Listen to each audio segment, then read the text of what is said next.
When they ask you this question, but this is not art, this is politics, what do you tell them? What do you answer? It gets worse than that. Because they don't say politics, they say activism. And then I'm like, oh no. Welcome to Future Dialogues, a series of conversations between artists and creatives, organized and hosted by kurimanzutto and supported by Casa Dragones. The first series of conversations took place in the gallery in New York between March 2023 and May 2024. Today we present a conversation between Minerva Cuevas and Alfredo Jaar.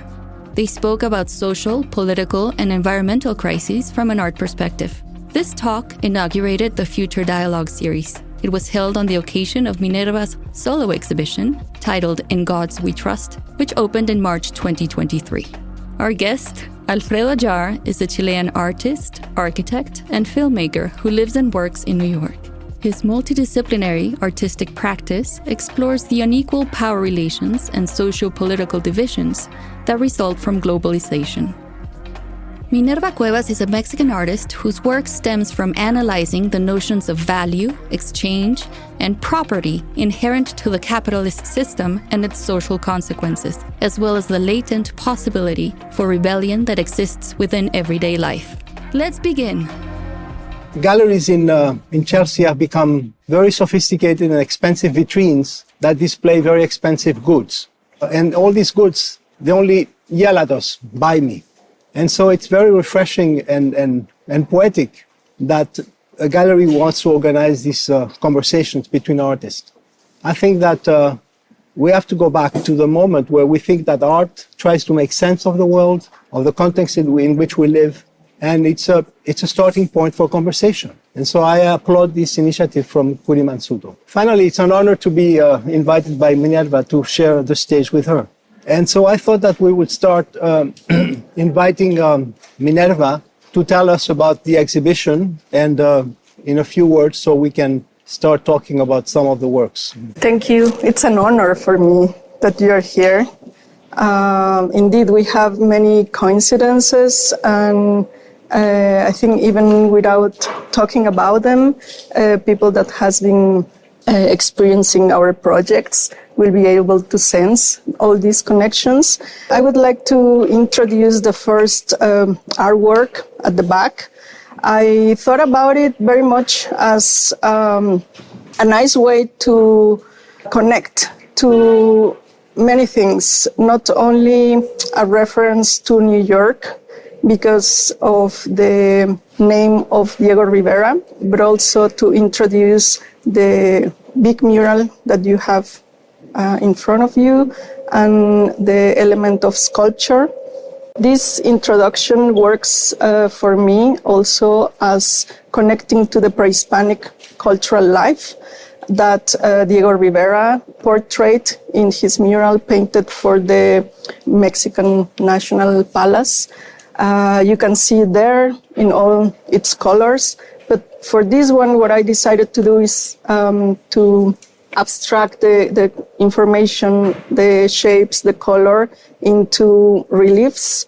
You can see an area where people is weaving, producing textiles, also a first reference to Quetzalcoatl that is also represented here in the big mural, but also the practice of sculpting. Some of you might know that I also work with tar, and one of the first connections with using tar or oil as part of sculptures also connects to how many cultures, not only the Mayas, but Olmecs, used to use tar as a material symbolic when the element was important enough as part of a ritual. They would use also tar, and that's why the priest that is at the entrance sitting on top of these financial newspapers is partly covered with tar because he connects with the goddess that you have over here as well. She's also recognized in sculptures or even codexes when she's with a painted mouth, and the priest also has the arms painted with tar. So little by little, all these connections started to appear. I mean, I knew I wanted to produce a mural for this new space. It's an amazing space that probably anything you show here looks great. But I had produced a previous mural with a very general idea around economics.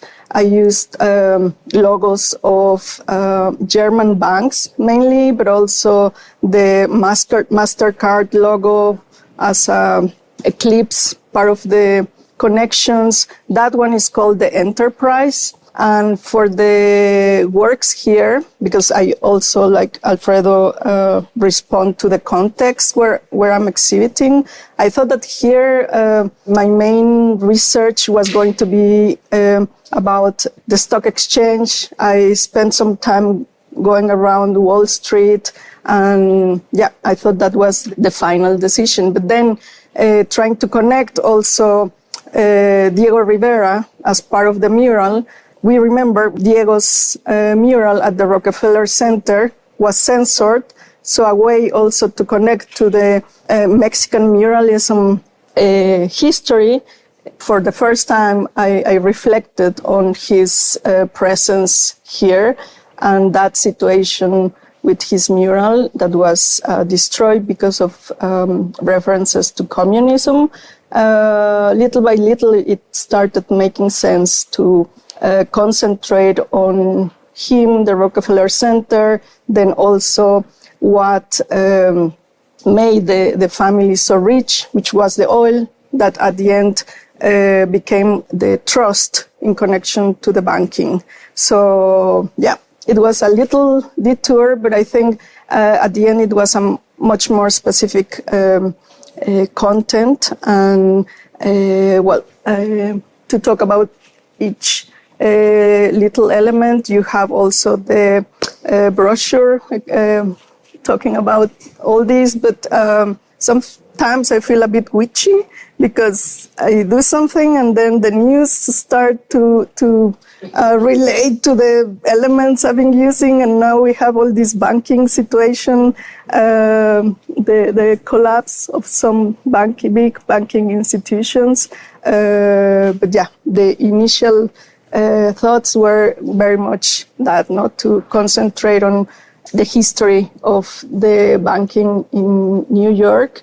What I usually like is that the works end up being so open that people approach me with their own associations or providing extra information about some of the banks. For example, someone told me from the installation team, someone told me that Chase Bank was originally a company dedicated to plan the infrastructure connected to water in the city of New York. That I didn't know.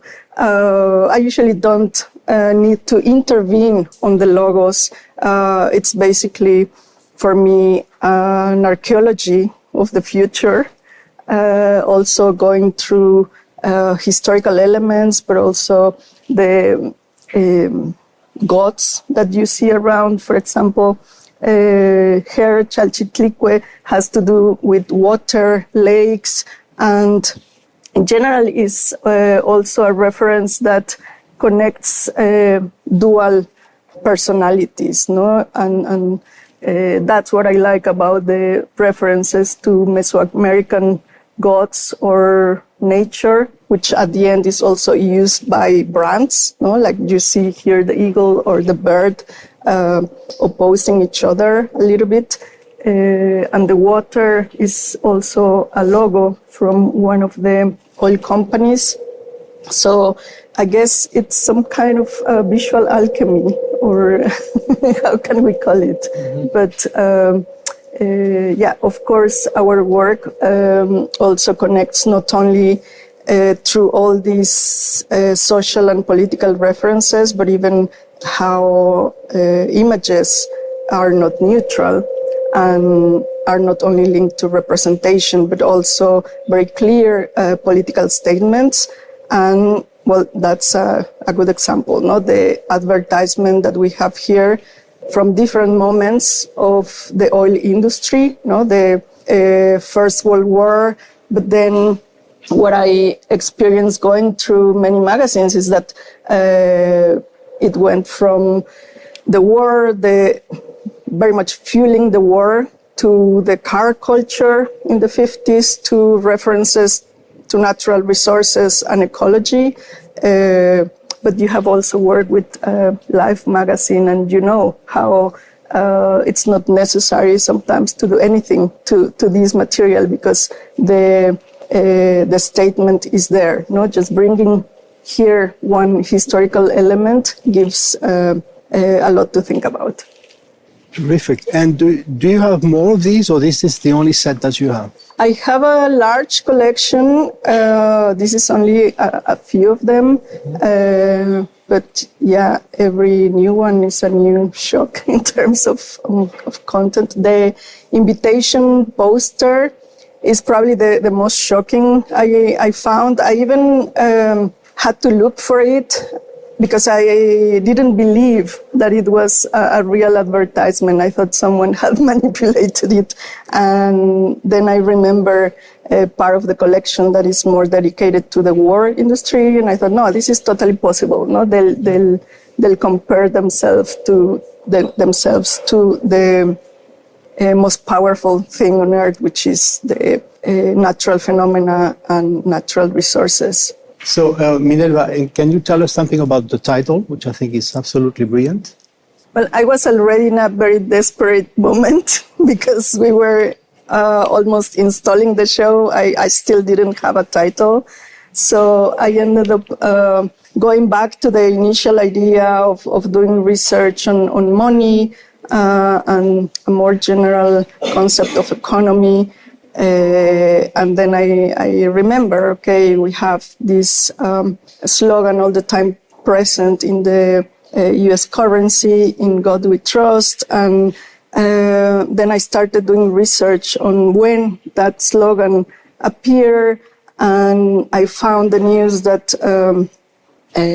not long ago, like 2019, there was already a state wanting to have the slogan as a sign in public schools, a mandatory thing. And then there were reactions, no? Because maybe there is people that doesn't believe in any God, but maybe there is other people that have different kind of faith. So it was controversial. And I thought maybe that's a good title. And then I reflected on the Mesoamerican gods. And there is a book called Queer Ancient Ways, which talks very much about how these multi-gods, that are not, how would you say that, like individuals. They can be multiple beings, and they can change from day to night in terms of how they are related to their connections to nature or powers. I thought, okay, it's not a god, it's gods, and that connects to the pre-Hispanic life, but also the currency. So that's how I decided about the title. But yeah, it also had to do with this, the news I found that it was compulsory to have it in some public schools. Mm-hmm. Yeah, I love the title. I thought it was quite impressive. Just the addition of one letter does a radical turn to the "in God we trust" to gods. And I actually thought maybe we should add another letter, which is another O, and go to "in goods we trust." But that's another story and another work of art. So, Minerva, I'm curious, what were you expecting from the New York audience? How do you think they were going to read this? How are they going to translate what they see? What did you think compared to the Mexico City audience?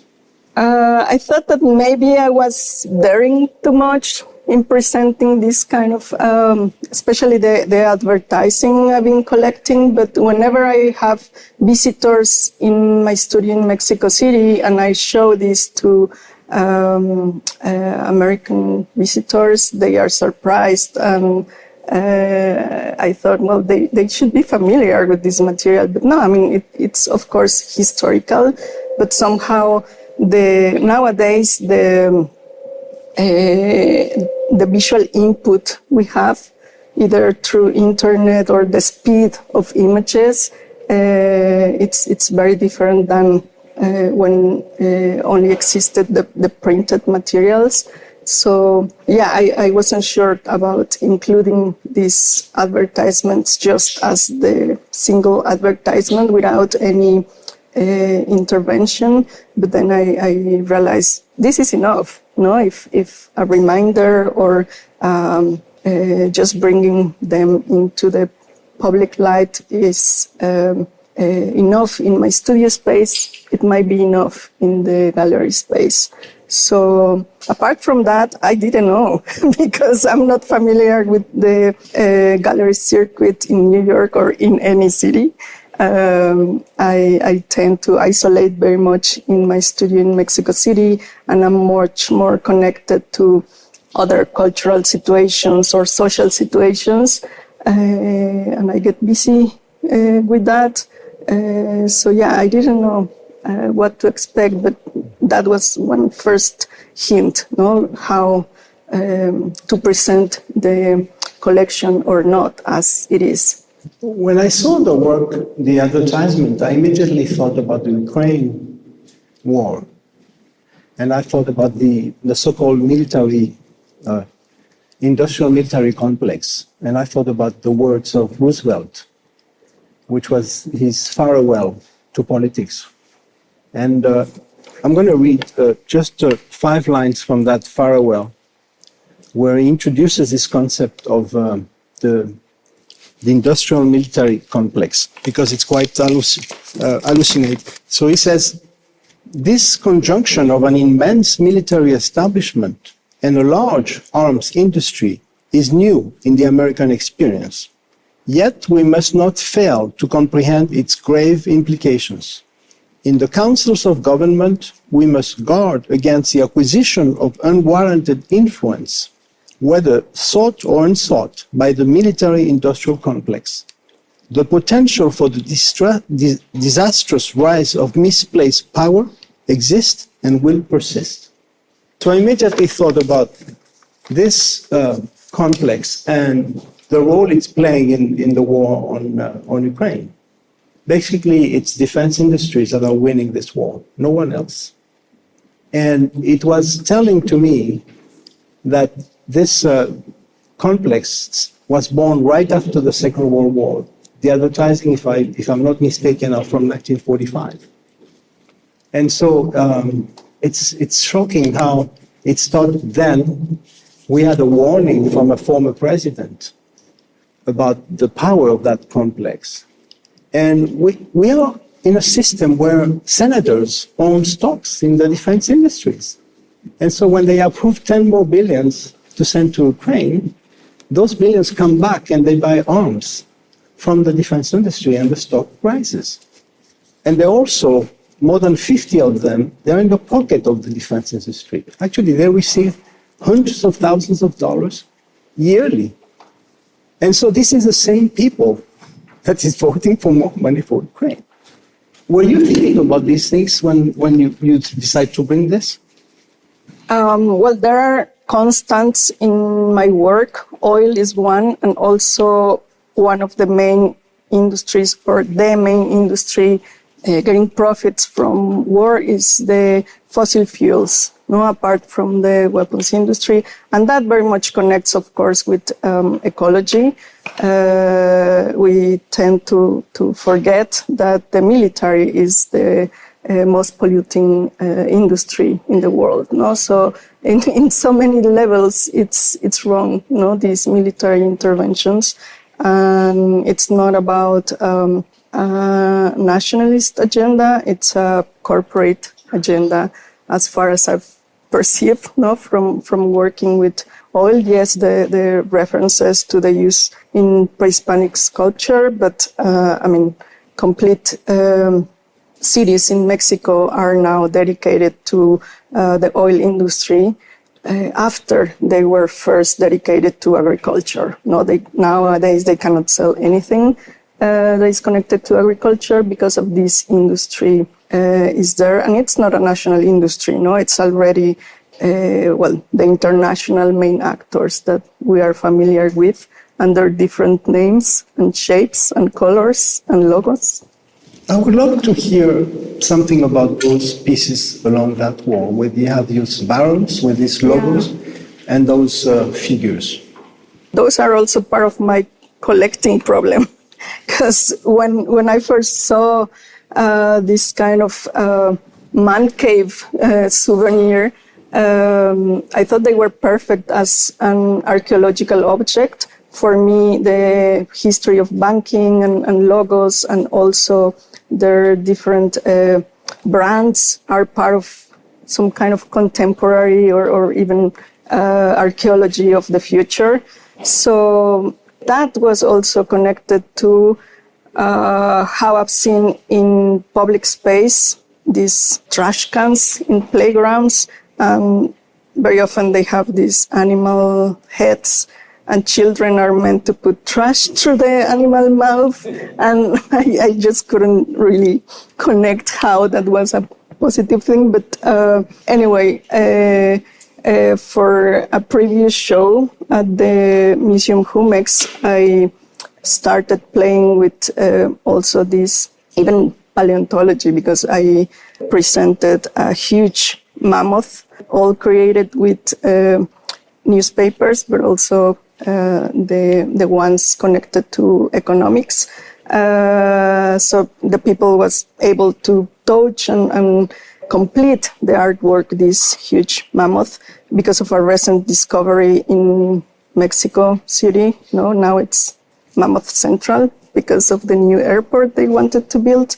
So anyway, the whole thing connected to public space, playgrounds, and I am a big fan of going to the Anthropology Museum in Mexico and checking for the funny, interesting things, looking at the back of the pieces. And then these were taken from small ceramic sculptures, heads, and then I really like to connect to the humor of the pieces, but also the kind of representation and artisanal work of these pieces.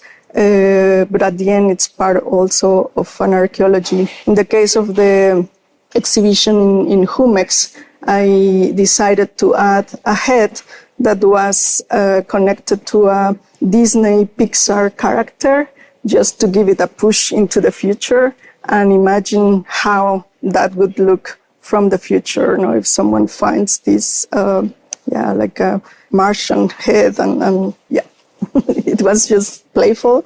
But it comes also from the admiration of the pieces in the museum. Mm-hmm. I understand you have been interested in oil for a long time, and you have worked in the area where in Mexico, besides the exploitation of oil, they also exploit cacao to make chocolate.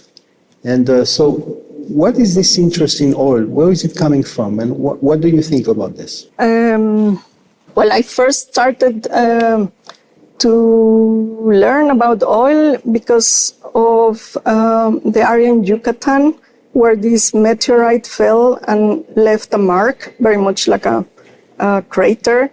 And they discovered that not because of archaeological interest, but because they were trying to find a good place to dig and have an oil pipe, submarine pipe. So that took me to another area of Mexico, the Gulf of Mexico. And I was really trying to see the natural oil springs. My fantasy was going there and finding oil coming out of the earth, but couldn't see that. Everything is kind of controlled and blocked with concrete. But it was interesting anyway. The city, Ciudad del Carmen, only works for the oil industry nowadays. Before they were working for agriculture. It's a coincidence that the area for cacao, well, the origin is Mesoamerican, but it's also the area for oil. And people stopped cultivating cacao from the 70s when they ended up working for the oil industry. Ciudad del Carmen has this monument also, but it's the oil industry and the shrimp monument. There's nothing else in the city.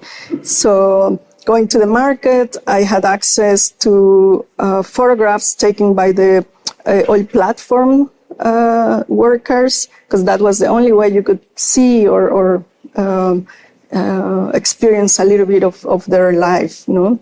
And that was part of an installation in 2007, also in Kurimanzutto in Mexico City, at their warehouse at the moment. That was an exhibition space. So I also started cooking tar and sacrificing objects, all kind of things, making references to marine exploration, classic references to environmentalism, but also the life of these workers and the situation at that moment when an oil platform stayed on fire for 2 months. So yeah, little by little, I think those kind of works, and even this exhibition works as a visual essay, no? And you can connect things. There's no central statement, I think. I like that the work stays open, but you can connect with through your own filters, and I think that's very important, no? In the works. I mean, you have done also works that don't need any intervention, no? Just by going through the historical representations, you get the idea. No? And by an incredible coincidence, this also connects us to what happened 20 years ago. We are commemorating the Iraq War, the start of the Iraq War, which was a disaster, and it was based on a lie about supposedly weapons of mass destruction, when in reality, Saddam Hussein had decided to start selling the oil in other currencies than the US dollar. And this country could not accept this. And then came the invasion, among other reasons. And so basically, oil is what explains also so many things that are happening now regarding, for example, the gas and oil that was sent from Russia to Ukraine. And then this country bombed the pipelines. And now Europeans are paying 4 times the price that they were paying for the oil and gas coming from Russia. And it's American companies that are making this kind of money right now. Now, please don't think I'm a Putin apologist. No, Putin is a criminal. I'm just trying to say, to find some connections with the issues of oil. Now, Minerva, I'm sure they ask you this question all the time, which is the typical questions we get. This issue of art and politics. So when they ask you this question, but this is not art, this is politics, what do you tell them? What do you answer? It gets worse than that. Because they don't say politics, they say activism. And then I'm like, oh no. And I've been trying to repeat that in every article or every interview, like this problematic. I mean, I'm very familiar with the terrain of social activism. I mean, coming from Mexico City, and also my background is being born to 2 primary school teachers, no, from the area of Oaxaca, which is the most socially intense area for this kind of struggle. So, of course, I'm very aware, and not only because of my work, but as a personal interest, I've been not only supporting, but being part of projects that you can call social projects. So the main difference I find with activism is that you have a very specific objective and also a way to measure results. And what I enjoy and defend a lot being an artist is the freedom to do, and also the freedom to do not have to present a certain result or at the end something you cannot measure, but there are certain signs or situations when you can say, okay, these really have an influence on culture, therefore in a broader population and society, because I also think museums or even gallery spaces are very contained into themselves. But that reminds me of something I just told you about the rapper Residente using your work as part of his own lyrics. And well, he's followed by 6 million young people interested in rap.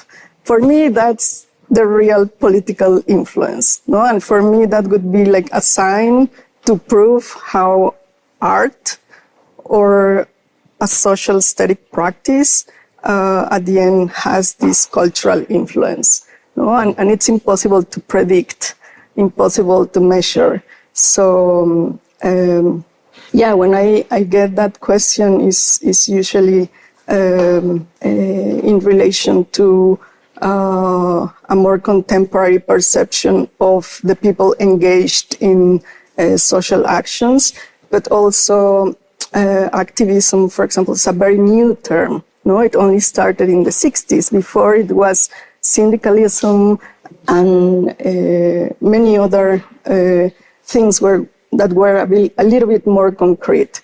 So I think also these kind of classifications, or even classifying in a more broader sense certain artistic practice as political, also marginalizes a bit, no? Because at the end we are just producing art, and that's it. And it deserves to be in books and deserves to be in museum spaces.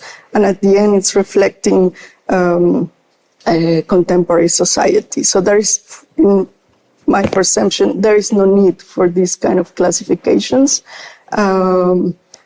But yeah, that's a question I have very often, but you must also have it very often. So can you tell us, in your case, how you analyze the question? Yeah, I would get that question at every lecture, at every presentation, and every time I gave a different answer. Every time. So I have like 30 or 40 different answers. And because I wasn't convinced by any of these answers. So in the end, I decided to cut it short. And I said, listen, everything we do is political. All art is political. So stop asking these questions, these stupid questions. Everything we do contains an ideological dimensions of the world. Everything. And when we put it out there in the world, obviously it will have a political effect.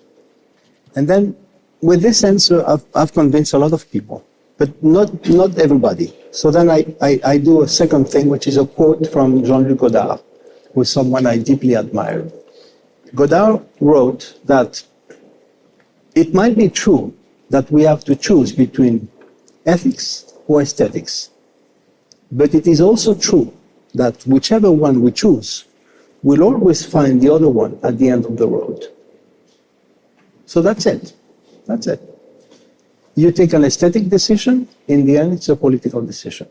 You take an ethical decision, you have to transform that into a visual, which is an aesthetic. And that's it.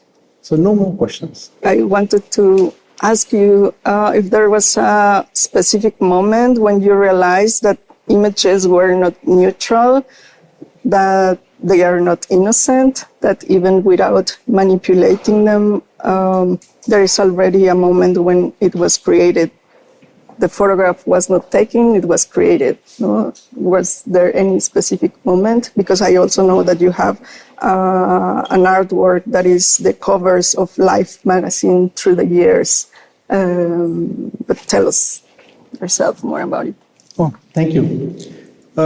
My father was a great reader of the news, and he couldn't go out of the house, of his home, without reading the paper. He felt naked. He needed to read the paper.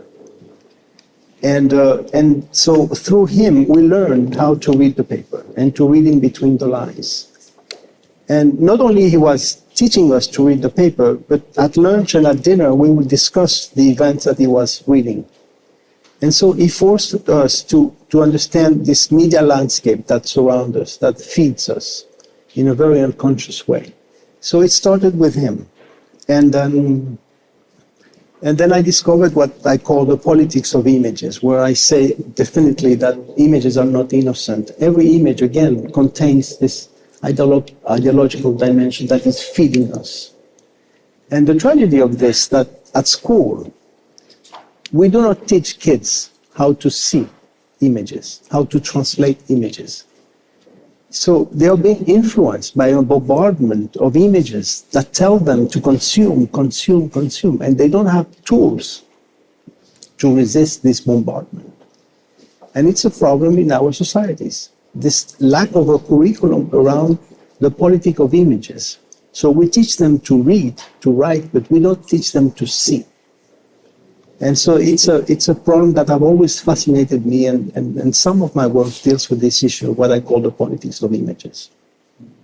Sometimes I even feel we are these walking image banks, hard drives, with all the advertising in our brains, and somehow with all the copyright and fear around the corporate world and the use of their images, is like, how is that they have the right to use us as this repository of images, messages, and then we are not allowed to fight back with our own creativity or reusing these images. So, yeah, we, I think, have the right to do so. Thank you for listening to Future Dialogues. Our next episode will be a conversation between Abraham Cruz Villegas and Julie Meretu.